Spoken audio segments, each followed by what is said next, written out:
Probably the biggest decision that we'll make during our administration. This is about the future of the city. This is about the water that basically sustains life.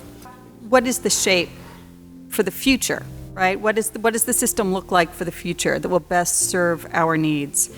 Well, it looks like we have a perfect storm of many, many problems. From an engineering perspective, they are not insurmountable. We have a system that has been neglected and ignored. We are going to have to invest in that system. Think of it as the People's Water and Sewer Authority right now. What is the water system that we need? We have a system right now where only half of the water we produce is ever making it to a meter. So we don't know where it's going. Is it falling into the river? Is it going down into a creek? We're really not sure what the problems are within the system itself. 1 out of $4 that we spend can't go into improving our system, can't go into abating lead crisis. 1 out of $4 goes simply to paying off the credit card bill. There are 5,330 water systems in the United States right now that don't meet federal standards for lead. We're one of them.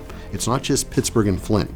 It's an entire national problem, and there's no national policy nor program to be able to address it. Today is the first day of an administration taking ownership for this broken organization.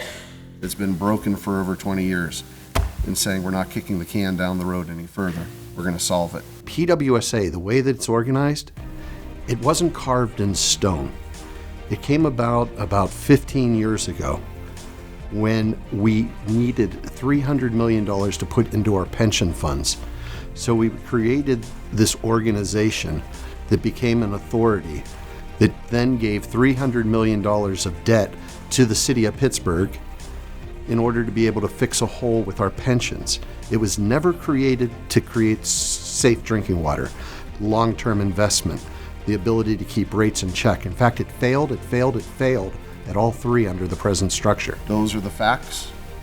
It's a very, very challenging opportunity, but I know that there's a solution, and I know that you'll help to guide us to that solution. What doesn't happen overnight can't be solved overnight.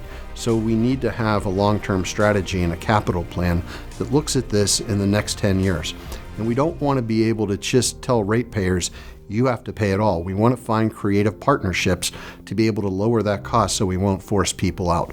What I'd say to people is this: the safety of your water is one of the most important things that America can do. I am directly involved now with PWSA. We're offering free water filter systems to make sure in the short term that we are addressing any concerns you may have.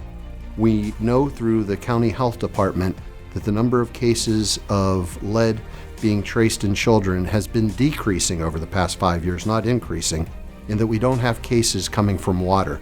They're coming from paint, dust, and in the land itself. That's where we have even a bigger crisis with lead.